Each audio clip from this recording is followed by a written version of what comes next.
பல்லதேசம் Karthikeyan YouTube channel நேயர்கள் அனைவருக்கும் வணக்கம்.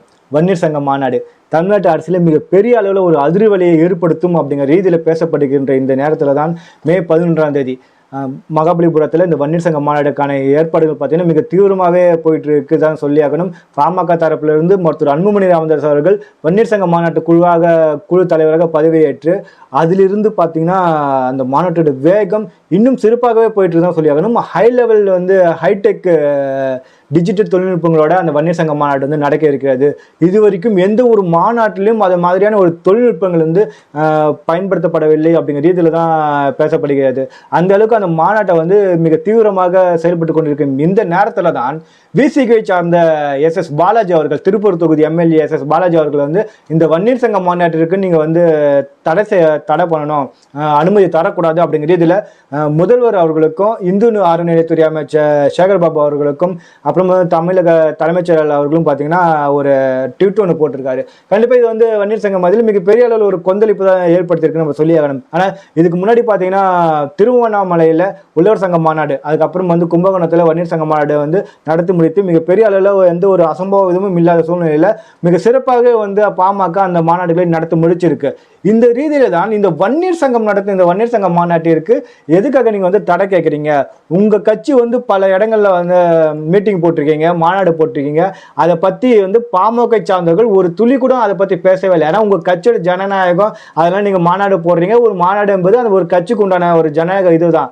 அது யாருன்னா பண்ணிட்டு போகலாம். அதை எந்த ஒரு கட்சியும் கேள்வி கேட்கக்கூடாது அப்படிங்கிற ரீதியில பாமகவோட சார்பில் நடத்தப்படும் இந்த வன்னியர் சங்க மாநாட்டுக்கு மட்டும் நீங்க எதுக்காக தடை கேட்கறீங்க அப்படிங்கிற இதுல வன்னியர் சங்கத்தினர் பல பேர் தங்களோட கண்டன குரல் கொடுத்துதான் இருக்காங்க. நீங்க என்னதான் முட்டி மோதினாலும் சரி, இந்த வன்னியர் சங்க மாநாட்டை நடைபெறுவதை தடுக்க முடியாது. உங்களால என்ன தடை போட்டாலும் கண்டிப்பா அந்த தடையை உடைத்து வன்னியர் சங்கம் இந்த மாநாட்டை மிகப்பெரிய அளவில் ஒரு 5 லட்சம் பேர் கூடிய அந்த இடத்துல மிகப்பெரிய அளவில் கண்டிப்பாக அந்த மாநாட்டை நாங்கள் வெற்றிகரம் நடத்தி முடிப்போம் அப்படிங்கிற ரீதியில் வன்னியர் சங்க தரப்பு பல்வேறு பதிலெல்லாம் சொல்லப்பட்டு கொண்டிருக்கிறது.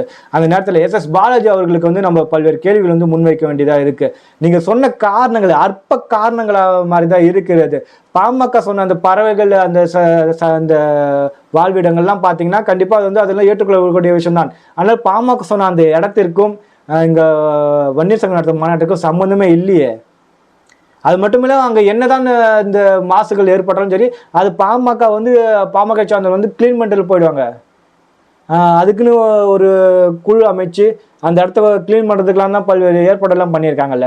அப்படி இருக்கிற ரீதியில் நீங்கள் சொல்லுகின்ற அந்த அற்ப காரணங்கள் கண்டிப்பாக ஏற்றுக்கொள்ள முடியாத ஒரு காரணமாக தான் இருக்குது. அது மட்டும் இல்லாமல் பாமக இந்த மாநாடு நடத்தி முடித்து விட்டால் தமிழக அரசில் மிகப்பெரிய அளவில் ஒரு அதிர்வலை ஏற்படுவதற்கான வாய்ப்புகள் இருக்குது. 2026 தேர்தலில் இந்த மாநாட்டோட அதிர்வு கண்டிப்பாக இருக்கும்.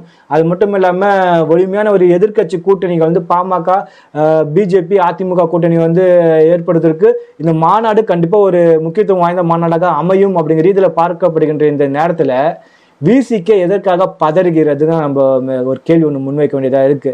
கண்டிப்பா இந்த எஸ் பாலாஜி அவர்களுக்கு கருத்து பார்த்தா கண்டிப்பா ஒரு தற்குறித்தனமான ஒரு கருத்தாக தான் பார்க்கப்படுகிறது. பாமக வன்னியர் சங்கம் நடத்தும் மாநாட்டிற்கும் உனக்கு என்ன சம்பந்தம்? அதான் நீங்க மாநாடு நடத்தலையா? இது மாதிரியான பல்வேறு கேள்விகளை இணையத்துல பாட்டாளி மக்கள் கட்சி சார்ந்தவர்களும் வன்னியர் சங்கத்தை சார்ந்தவர்களும் தொடர்ச்சியாக எஸ் பாலாஜி அவர்கள் நீங்க கேட்டுக்கொண்டு தான் இருக்காங்க. கண்டிப்பா பார்ப்போம் எஸ் பாலாஜி அவர்களுடைய இந்த கோரிக்கை ஏற்கப்படுமா, அப்படி இல்லைன்னா இந்த கோரிக்கை ஏற்கப்பட்டால் பாமக வன்னியர் சங்கம் இந்த கோரிக்கை இந்த தடையை எப்படி உடைக்க போறாங்கிறதுலாம் இன்னும் அரசியல மிகப்பெரிய அளவில் ஒரு ட்ரெண்ட் சென்டராக தான் இருக்க போகுது. பார்க்கலாம். நன்றி, வணக்கம்.